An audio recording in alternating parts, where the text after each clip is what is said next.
जहाँ तक जम्मू कश्मीर में तालीमी निज़ाम का ताल्लुक है, कोविड की सिचुएशन और उसके बाद जो एनओसीज़ का मामला, स्टेट लैंड का इशू, उस वजह से सबसे ज़्यादा स्कूल आज तक बंद हो चुके हैं।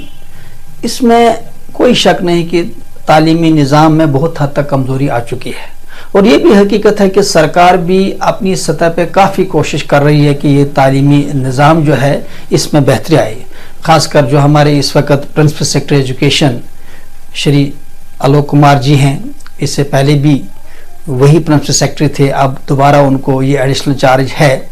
उनकी हमेशा कोशिश रही है कि पॉलिसीज़ जितनी भी हों वो चाइल्ड सेंट्रिक हों और ये भी हकीकत है कि बहुत फास्ट डिस्पोजल उनका है। कोई फाइल उनके टेबल पे नहीं रुकती है, बड़े फास्ट डिसीजन लेते हैं, बात जो करते हैं सीधी करते हैं, साफ कहते हैं और धोखे में नहीं रखते हैं। लेकिन जहाँ तक पूरे तालीमी निज़ाम के सिनेरियो की बात करें तो ये गवर्नमेंट ऑफ इंडिया की पॉलिसी से जुड़ा हुआ जो मामला है। एक्ट्स में अमेंडमेंट हुई है, सीधी सी बात है, हमारे जो अफसर साहिबान हैं वो चाहे कितनी भी कोशिश करें लेकिन वो एक्ट के खिलाफ तो नहीं जा सकते। अब जल्दी में इस कदर गाइडलाइंस बन चुके हैं, इस कदर एक्ट्स में अमेंडमेंट हुई है जो किसी भी तरह से तालीमी निज़ाम के लिए, यहाँ के तालीमी निज़ाम के लिए ठीक नहीं है। इन्हीं अमेंडमेंट्स की वजह से, इन्हीं जो रोज़ाना एनओसीज़ को जो बहुत हद तक बहुत सारी एनओसीज़ को लागू किया गया है, उसकी वजह से 125 से ज़्यादा स्कूल अब तक बंद हो चुके हैं।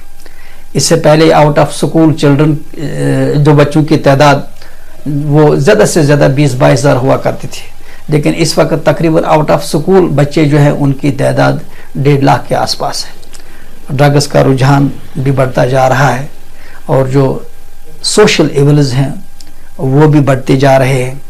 जो बच्चों में तालीम के ताल्लुक से जो उन पर तवज्जो देनी चाहिए वो स्कूल नहीं दे पा रहे हैं, क्योंकि स्कूल एनओसीज़ के ताल्लुक से या जो अमेंडमेंट्स आई हैं उनके तहत जो गाइडलाइन बनी हैं उनको पूरा करने के लिए एक से दूसरे, फिर दूसरे से तीसरे, तीसरे से चौथे दफ्तरों के चक्कर काटते रहते हैं। और बड़ी बदनसीबी ये भी है कि एजुकेशन एक ऐसा मामला है कि जो फ्री फॉर ऑल हो चुका है। लातादाद डिपार्टमेंट स्कूल में मुदाखलत करते हैं। उसके बाद हम देखें कि फी फिक्सेशन कमेटी का मामला है कि स्कूलों को फीस के ताल्लुक से भी फाइलें जमा करना, फिर महीने और साल हर साल उसमें लगते हैं। उसके बाद लेबर डिपार्टमेंट, इसके बाद एम्प्लॉइज़ प्रोविडेंट फंड डिपार्टमेंट, उसके बाद civil code, criminal code, human rights, child rights, governors साहब की ग्रीवेंस सेल, गरज बहुत सारे डिपार्टमेंट्स, डिप्टी कमिश्नर्स, पुलिस, हर एक स्कूल के मामले में इस वक्त मुदाखलत कर रहा है, जिस वजह से जो तालीमी निज़ाम में एक स्पेस होनी चाहिए वो ख़त्म हो चुकी है। ये स्पेस ख़त्म होने की वजह से हम देख रहे हैं कि इस वक्त तालीमी निज़ाम आगे बढ़ने के बजाय अगर हम देखें पीछे ही जा रहा है। हाँ, इसमें कोई शक नहीं कि सरकार कोशिश कर रही है, खासकर एजुकेशन डिपार्टमेंट को जो है हम उसको दादी तहसीन देते हैं।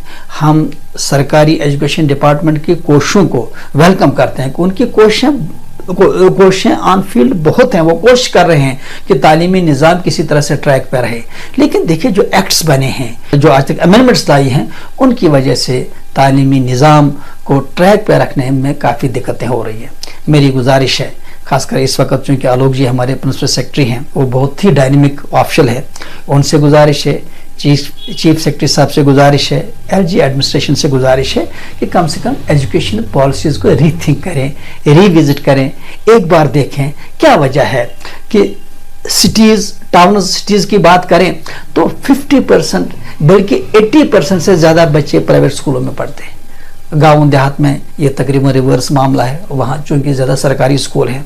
फिर आप इस वक्त भी देख लीजिए, सबसे ज़्यादा अगर हम देखें मिडल, प्राइमरी और जो इसके बाद सेकेंडरी सतह पे सबसे ज़्यादा प्राइवेट स्कूलों में बच्चे पढ़ते हैं।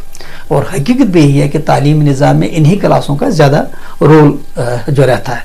लेकिन अफसोस की बात यह है कि एक्ट्स में मेंशन के बावजूद भी, गवर्नमेंट की गाइडलाइंस के बावजूद भी स्टेक होल्डर्स को ऑन बोर्ड सरकार नहीं लेती है। गाइडलाइंस हैं, कागजों में लिखा हुआ है कि प्राइवेट सेक्टर के रिप्रेजेंटेटिव्स हों, कमिटीज में वो लोग हों, चाहे फी फिक्सेशन कमेटी हो या कोई कमेटी हो, उसमें प्राइवेट स्कूलों के नुमाइंदे हों, एसोसिएशन के नुमाइंदे हों, लेकिन उस पर अमलन सरकार अमल नहीं कर पा रही है।